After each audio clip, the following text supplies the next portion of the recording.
Science and everyday life cannot and should not be separated. Those were the words of Rosalind Franklin, the brilliant scientist whose camera captured one of the most important images in human history, the structure of life itself. Yet for decades, her name was nearly forgotten, overshadowed by the men who built their fame upon her work. This is not just the story of DNA. It's the story of the woman who gave us the blueprint of life and never got the credit she deserved. Rosalind Elsie Franklin was born on July 25, 1920, in London, into an educated Jewish family. From a young age, she was fiercely intelligent, precise, curious, and stubbornly determined. Teachers remembered her as a girl who always asked why. When most girls of her time were told to marry early, Rosalind chose a different path: science. She studied natural sciences at Cambridge University, where she developed a passion for chemistry and physics.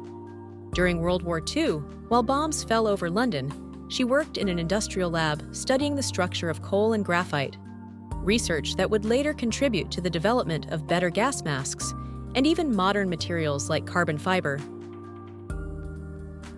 In 1951, Franklin joined King's College London, where she began using a technique called X-ray diffraction to explore the structure of DNA, the mysterious molecule that carries genetic information. Her precision and expertise were unmatched. She built her own camera, refined experimental conditions, and took images of DNA fibers at a level of clarity no one else had achieved. But her time at King's wasn't easy. She shared the lab with Maurice Wilkins, who mistakenly thought Franklin had been hired as his assistant. The misunderstanding, fueled by sexism and poor communication, created tension that never really disappeared. Still, Franklin pushed forward, focused entirely on her data, her math, and her photographs.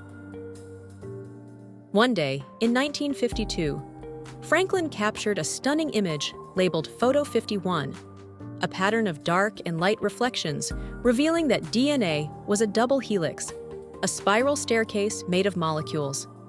It was a scientific masterpiece, clear, elegant, and conclusive. But Franklin never knew what would happen next. Without her permission, Maurice Wilkins showed Photo 51 to two researchers at Cambridge, James Watson and Francis Crick. They instantly recognized its meaning.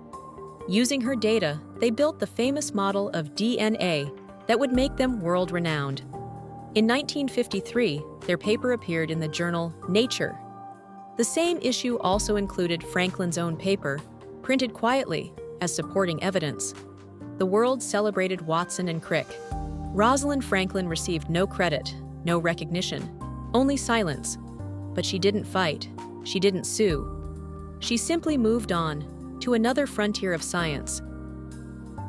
In 1953, Franklin joined Birkbeck College, where she turned her attention to RNA viruses. Her meticulous research revealed the structure of several plant viruses, including the tobacco mosaic virus, paving the way for modern virology. Colleagues described her as rigorous, brilliant, and endlessly driven, working long hours, running multiple projects at once, often mentoring younger scientists.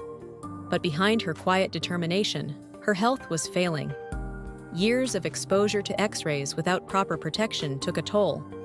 In 1956, she was diagnosed with ovarian cancer.